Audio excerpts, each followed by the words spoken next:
Good morning, YouTube. Here's our SampleA Part 2 review. Here's our first question, number 1. Let f of x be the rational function 5x squared minus 5x minus 10 over 3x squared plus 3x minus 18. Part 1a, or question 1a. Find the limit as x approaches 2 for f of x, and what's the limit as x approaches negative 3 is part b. What's the limit as x approaches infinity is part C, and then based on all that information, can you graph this thing? Okay, let's do it. So 1a says find the limit as x approaches 2 of f of x, which is 5x squared minus 5x minus 10 over 3x squared plus 3x minus 18. Okay. So now, remember the details here. You want to know if there's a hole, if the function is undefined somewhere, but if there's a hole in the graph, or if there's a vertical asymptote in the graph. And you also probably want to know where the x and y intercepts are. X-intercepts is where you plug in 0 for y and solve for x. And the y-intercept is when you plug in 0 for x and find y. And that's easy. The y-intercept would then be 10/18 or 5/9. We'll set the numerator equal to 0 in a minute once we factor it. Now, the way to find the zeros, sorry, not the zeros, the holes or the vertical asymptotes is to do long division or factor. If you can, would probably be easier. So let's do that. How about if we factor this out? In the numerator, it looks like I have a GCF of 5. So take that out, and you're left with x squared minus x minus 2.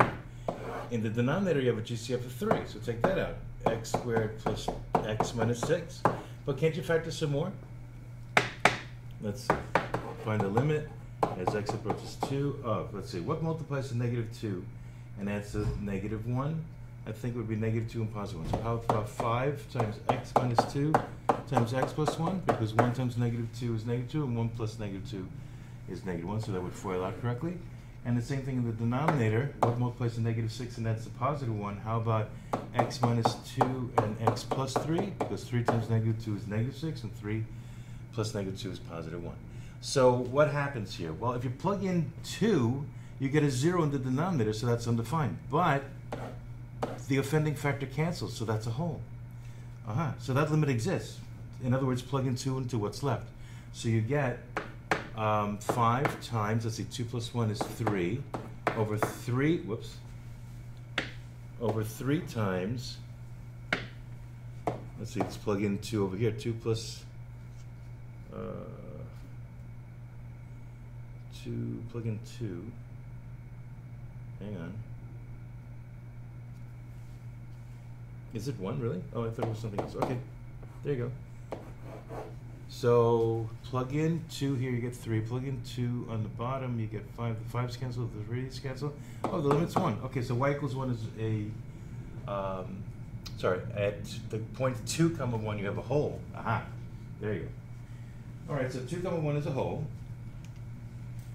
Let me fix that in my notes. I did something weird. Yeah, I plugged in 3 on the bottom. What the heck am I doing? All right, hang on.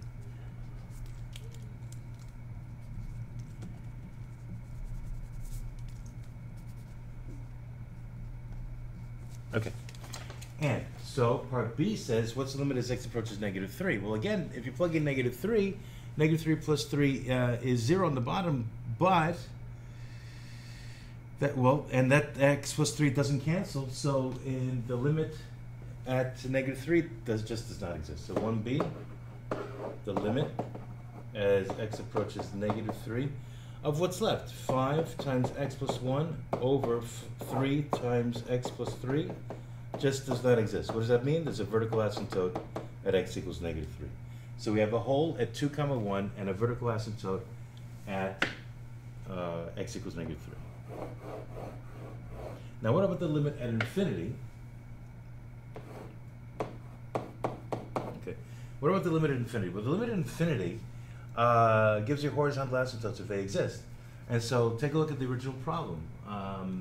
The limit as x approaches infinity of 5x squared minus 5x minus 10 over 3x squared plus 3x minus 18, that's right there. So 1c, find the limit at infinity if it exists, and if it exists, that means you have a horizontal asymptote.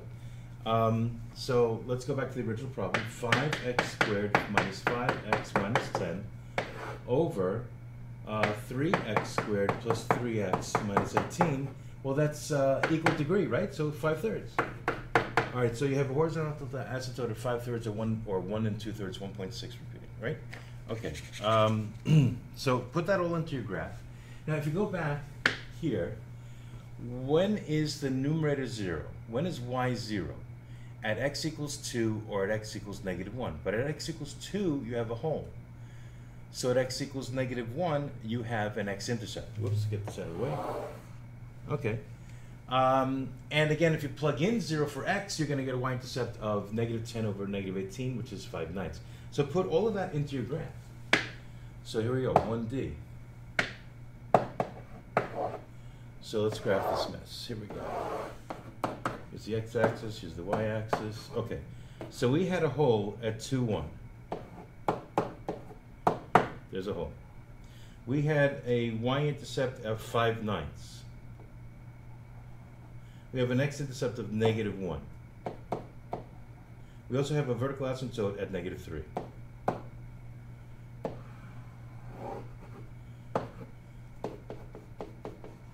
All right, so what does the graph look like? Well, it has to go through -1 on the x-axis, it has to go through 5/9 on the y-axis, and it has to approach the point at 2, 0, and it looks to me like it's going to -infinity as it approaches the asymptote. So it's going to do this. Okay. Oh, and don't forget we had a horizontal asymptote of 5/3. So if this is 2, 5/3 is like right here. So we're approaching that asymptote. Okay, so let's make it more obvious that we're approaching an asymptote here.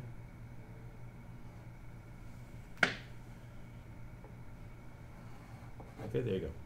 So what happens to the left of x equals -3? Well, there's no x-intercept, right? So it can't go below the line y equals 5/3. It has to go above the line. And if it's above the line, it's going to positive infinity as we approach x equals -3 from the left. So as x approaches -3 from the left, we go to positive infinity. As x approaches -infinity, we approach y equals 5/3. As x approaches -3 from the right, y goes to -infinity.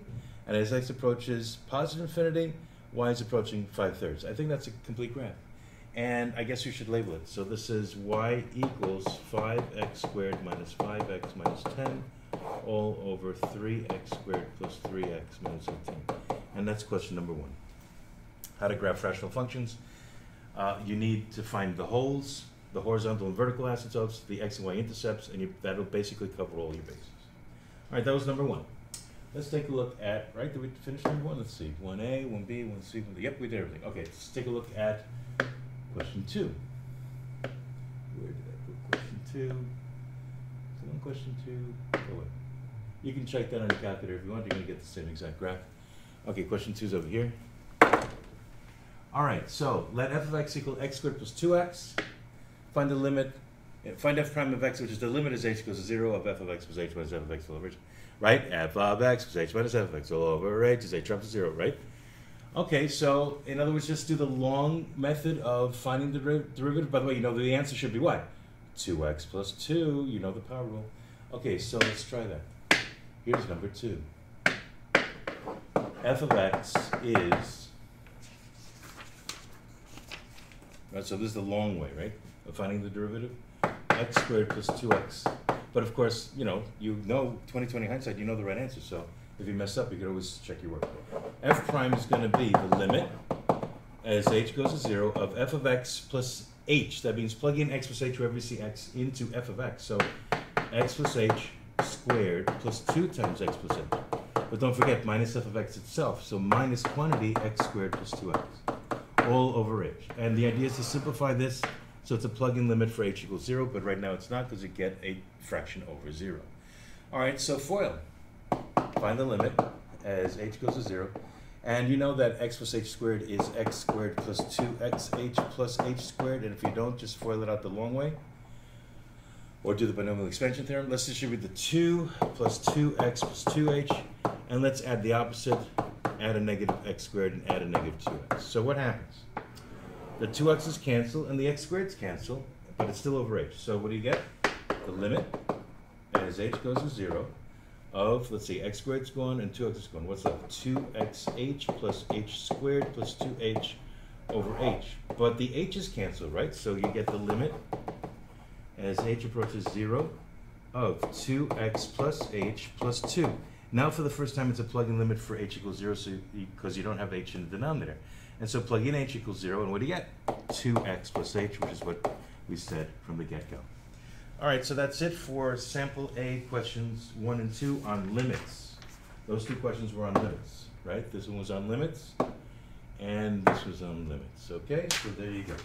All right, so let's leave it at that for this particular recording. All right, thanks for coming. Hope that helps.